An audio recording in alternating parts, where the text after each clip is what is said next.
શહેરમાં વરસાદના પાણી ઘરોમાં ભરાતા રહીશો દ્વારા મામલતદાર કચેરી ખાતે હલ્લાબોલ. લખતર શહેરમાં વિસ્તારમાં આવેલ દવરબારી જીવન કમ્પાઉન્ડ પાસે રહેતા રહીશોના ઘરમાં તારીખ 4 જુલાઈ 87 વરસાદને કારણે પાણી ભરવાનો મામલો સામે આવ્યો હતો. ત્યારે લખતર જીન પાસે રહેતા રહીશોના ઘરમાં પાણી ઘરમાં ઘૂસી ગયા હતા. ઘરોમાં ઘૂસેલા પાણી જીન કમ્પાઉન્ડ ડબારીવાસના રહીશો દ્વારા લખતર મામલતદાર આર પટેલને ટીડીઓ શ્વેતાબેનને રજૂઆત કરવામાં આવી.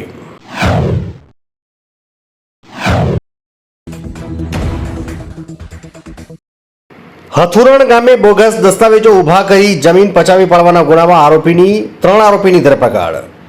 માંગરોળ તાલુકાના હથુરણ ગામે બોગસ દસ્તાવેજો ઉભા કરી જમીન પચાવી પાડવાના ગુનામાં પોલીસે 3 આરોપીની ધરપકડ કરી છે. આરોપીઓ વિરુદ્ધ મોહમ્મદ સોહેલ નાના બાબા રહેઠાણ ડઢાલ દ્વારા ફરિયાદ નોંધવામાં આવી. પોલીસે 2 મહિલા અને 1 પુરુષ સહિત 3 આરોપીની ધરપકડ કરી છે.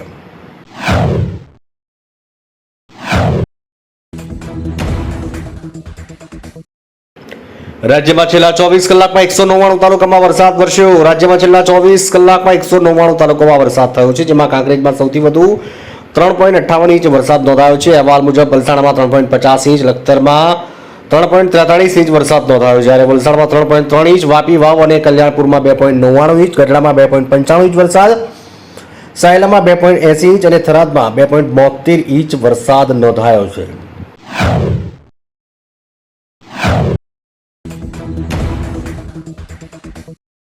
ગુજરાતમાં અતિભારે વરસાદની આજે આગાહી, ઓરેન્જ અને યલો એલર્ટ જાહેર કરાયો. હવામાન વિભાગે રાજ્યમાં વરસાદનું જોર યથાવત રહેવાની સંભાવના વ્યક્ત કરી છે. રાજ્યના તમામ જિલ્લામાં આજે પણ ગાજવીજ સાથે વરસાદ થવાની શક્યતાઓ છે. હવામાન વિભાગની આગાહી મુજબ સાબરકાંઠા અને અરવલ્લીમાં ઓરેન્જ એલર્ટ સાથે ભારેથી અતિભારે વરસાદની સંભાવનાઓ વ્યક્ત કરાઈ છે, જ્યારે બનાસકાંઠા, મહેસાણા, મહીસાગર, દાહોદ, પંચમહાલ, અમરેલી, ભાવનગર, સુરત, તાપી, ડાંગ, નવસારી અને વલસાડ જિલ્લામાં ભારે વરસાદની આગાહી છે.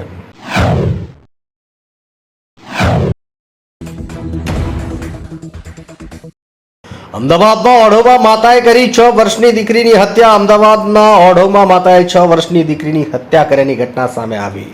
દીકરીએ ગૃહ ઉદ્યોગના કામમાં મદદ ન કરતા માતાએ ગળું દબાવી માસૂમની હત્યા નિપજાવી. ઘટનામાં પોલીસે આરોપી માતાની ધરપકડ કરી છે. ત્યારે સમગ્ર મામલે શુક્રવારે સાંજે 4:15 પીઆઈ પ્રતિક ઝીંઝુવાડિયાએ માહિતી આપી હતી.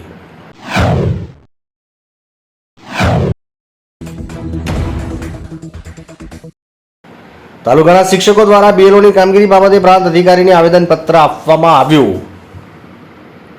મહીસાગર જિલ્લાના લુણાવાડા તાલુકાના શિક્ષકો દ્વારા આજે અંદાજે 10:30 વાગ્યા બાદ કામગીરી બાબતે આવેદનપત્ર આપી રજૂઆત કરાઈ. પ્રાંત અધિકારીને શિક્ષકો દ્વારા આવેદનપત્ર આપવામાં આવ્યું અને યોગ્ય રીતે બીએલઓની કામગીરીની ફાળવણી કરવામાં આવે તેવી માંગણી કરવામાં આવી હતી.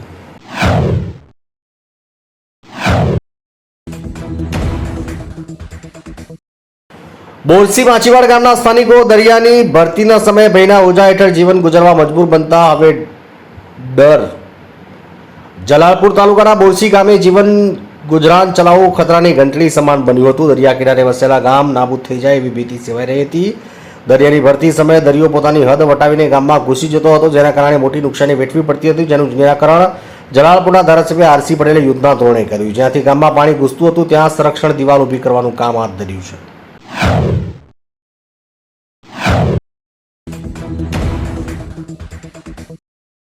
ગીર સોમનાથનો શિંગોડા ડેમ 77% ભરાયો. મધ્ય ગીરમાં ભારે વરસાદથી જળસ્તર વધ્યું.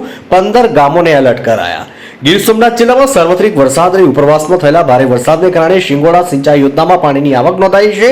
શિંગોડા ડેમના સેક્શન ઓફિસર કમલેશ ચાવડાના જણાવ્યા અનુસાર જિલ્લામાં આ સિઝનમાં અત્યાર સુધી 300 મિલીમીટર જેટલો વરસાદ થયો છે. મધ્ય ગીરમાં થયેલા ભારે વરસાદને કારણે શિંગોડા ડેમ 77% ભરાઈ ગયો છે. નજીકના સમયમાં તે 80% સુધી ભરાવાની શક્યતા છે. ડેમનું રૂલ લેવલ જાળવવા માટે ગમે ત્યારે દરવાજા ખોલવાની જરૂર પડી શકે છે.